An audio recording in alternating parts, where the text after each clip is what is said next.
last stream died, so we're starting a fresh one.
Hey, welcome. It's Adjunct Joe on Daily Review, the internet's fastest growing web review show with a white, middle-aged nerd guy. Oh, wait, hang on a second. Odie's at the door. Come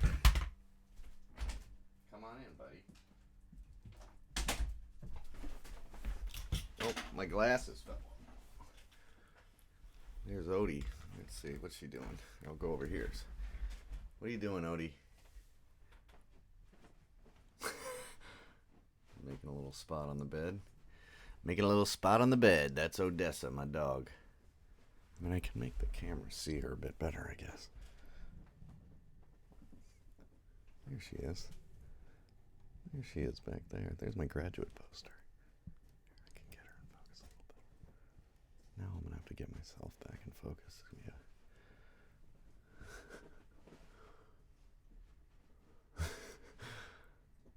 She's the Daily Review mascot right there.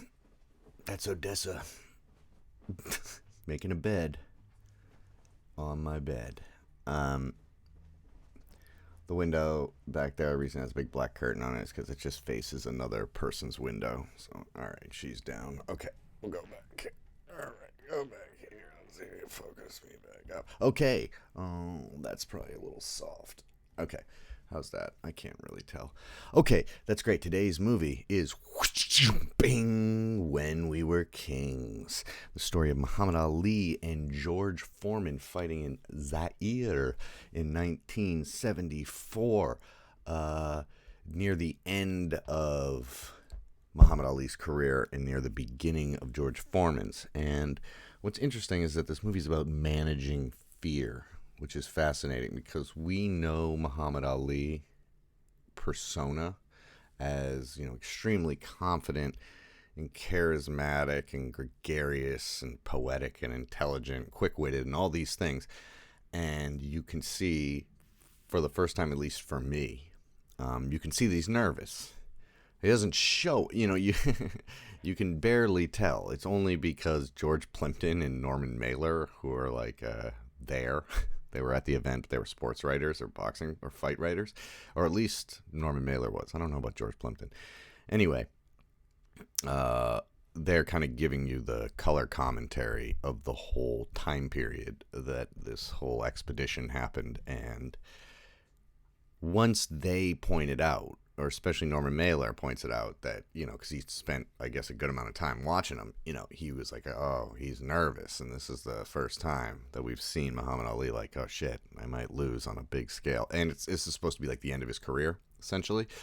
Because Muhammad Ali had his title taken from him because he wouldn't go to Vietnam because he was a Muslim priest. And he also just didn't, or a Muslim pastor, whatever it's called. Anyway, people didn't like him, I guess, because of that to a certain degree. But you know what he said? No Vietnamese boy ever called me the N-word. And he had a point. Why are we fighting in this war? Anyway, pretty much can be said about every war ever. Anyway, this was originally on HBO. I believe that's where I remember seeing it, and it's just fascinating it focuses mainly on Muhammad Ali, and it's just interesting to watch how he manages the pressure while being so cool and calm about it when you know that he's kind of fallen apart to a certain degree inside. And this was pretty much the end after this fight. I won't spoil whether he won or not. It's great. Also, there's there's a whole other backstory going on to where they kind of set up a whole town in Zaire, like a whole camp of people with a big music festival and all sorts of stuff. And then George Foreman, while sparring to prep for the fight, gets a cut over his eyebrow because his sparring partner elbows him in the face by accident because he's just whooping the shit out of him. And so they have to take 6 weeks. So it's like, oh, do we cancel it and all this stuff? And then there's question about whether the government was just like, no, you can't leave. We're not letting you leave. You're staying here and you're doing it because there's fear that they wouldn't come back and there'd be whatever the issues would be. I guess any money that would have been made by the nation or publicity. And I think one of the reasons that the government of the African nation government in Zaire wanted them, it was like for publicity to a certain degree, and I think to knew that it was going to show a lot of Africa to America, and I think probably a lot of people didn't realize that Africa's like got major civilizations and major cities all over it. It's like not, people running around with spears or something like that everywhere, which I think was probably closer to the perception in the early half of the 1900s there. But certainly this was going to, show all the culture and the food and the color and the music and all the great stuff, and maybe make Africa more of a travel destination. I'm sure that was one of their plans, I'm not sure how effective it was, although it does look super fun, and the people of Zaire seem awesome. And just the music seems, it's worth it just to go and see all these musicians. There's one part where James Brown is playing, and he's just like buckets of sweat are dumping off his face. It's fucking amazing. I think I talked about it yesterday. It's one of my favorite parts. My other favorite part is right near the end where George Plimpton is relaying a story about Muhammad Ali, and some guy says, oh, the shortest poem on record is something like, I don't remember exactly what it is, but it's like a few lines long. It's not that one like that's like, diapers needed or baby shoes for sale unused or whatever, which tells a whole story in like a few words. And so essentially he gets asked a question, why don't you write a poem? He goes, you want a short poem? And he just goes, me, we. And it's probably the best poem I've ever heard.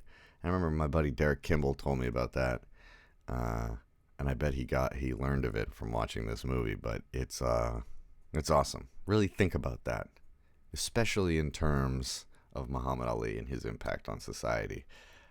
Dude's a genius. Anyway, watching him, just the press conferences is worth it alone. And then the fight. If you're a fight fan, there's some fascinating technical things that make you realize how much of a strategic game boxing is, and it's not just like smacking each other in the face, although that's a big part of it. But there's certainly more of a chess match going on than, I don't know enough about MMA, but that looks a little bit less chess matchy and more like knees to the face, a punch to the face. Okay, yeah, highly recommend it. Check it out. It's a good doc. Doesn't go super deep in terms of like, it could go deeper. It could be about like 20 minutes longer, but the footage is awesome. And it's a great event in sports, in world history. And it functions nicely as just a historical document of the mid-70s in America's psyche. Okay, cool. Wow, I just saw that the ISO is on 1,000. That's why it might look a little chippy. In the background, it might look a little...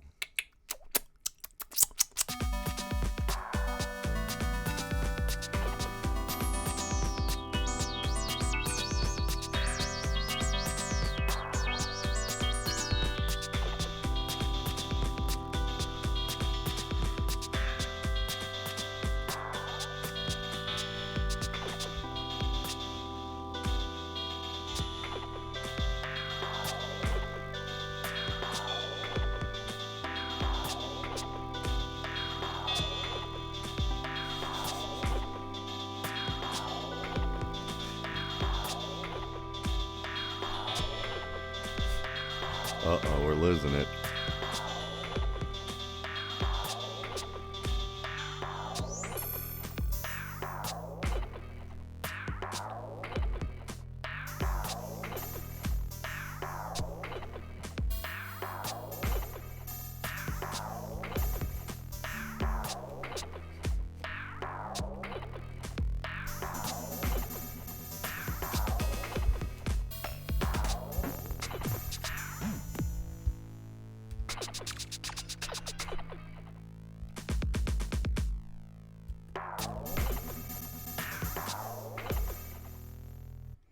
Okay.